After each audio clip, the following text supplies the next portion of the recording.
outstanding young lady who at that time, when fitness was just getting important, she held fitness very, very high in her life and used to do a lot of running to stay in shape. She is presently in the Foreign Service as an officer in Geneva, Switzerland, working on behalf of the Canadian government. She is working on the Middle East peace process. Good luck, Deirdre. She speaks on behalf of Canadians re human rights violations and racism. She graduated, and we think it was from McMaster, in engineering computer science.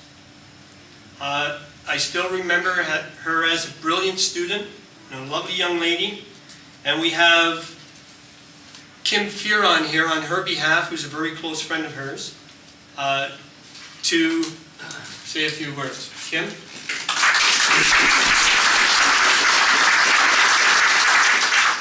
Thank you. I'm also a former student of KCSS with very, very fond memories. And basically I received an email from Deirdre last night with words from her.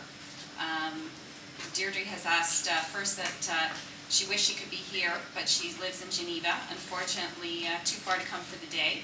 She wishes to pass on her thanks and congratulations to the committee for making their idea a reality.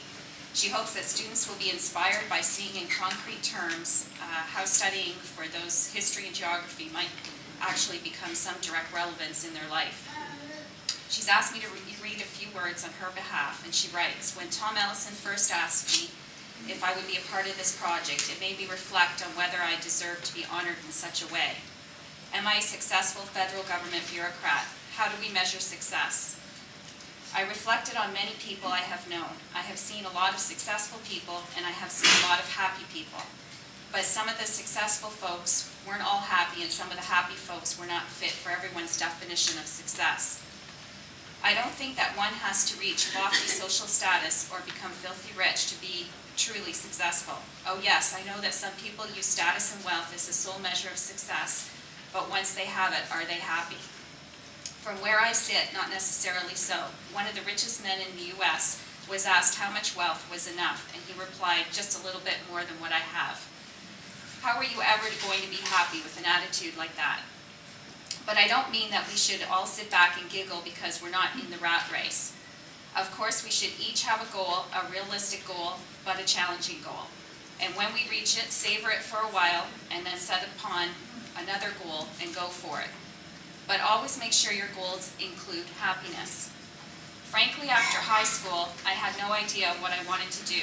I tried engineering, computer science, banking, running a ski hotel, advertising, amongst others. They weren't for me.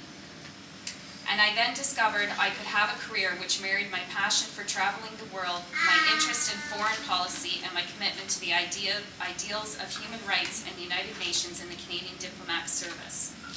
My friends and family accused me of being an unrealistic idealist. Imagine trying to have a job that you enjoy. My job as a Foreign Service officer with the Department of Foreign Affairs has allowed me to travel to every corner of the globe, visit United Nations peacekeepers, refugee camps, and conflict zones, work in Israel and West Bank and Gaza, work on the Middle East peace process, shake hands with Nobel Peace Prize winner Shimon Peres and Yasser Arafat, negotiate international agreements, watch UN Secretary General Kofi Annan before the Security Council in New York, finally learn to speak French properly, and now in Geneva I speak on behalf of Canadians at the UN in defense of victims of torture, racism, and other human rights violations. Can I change the world? No, I can't. Can I make a difference? Yes. An idealist, I stand guilty as charged. And I have no regrets. Thank you for the invitation to speak to you today, even if not in person. It has been my honor to be a part of this project, and I will wish all the students, young and old, here today success and happiness in the various roads they will travel tomorrow and beyond. Thank you.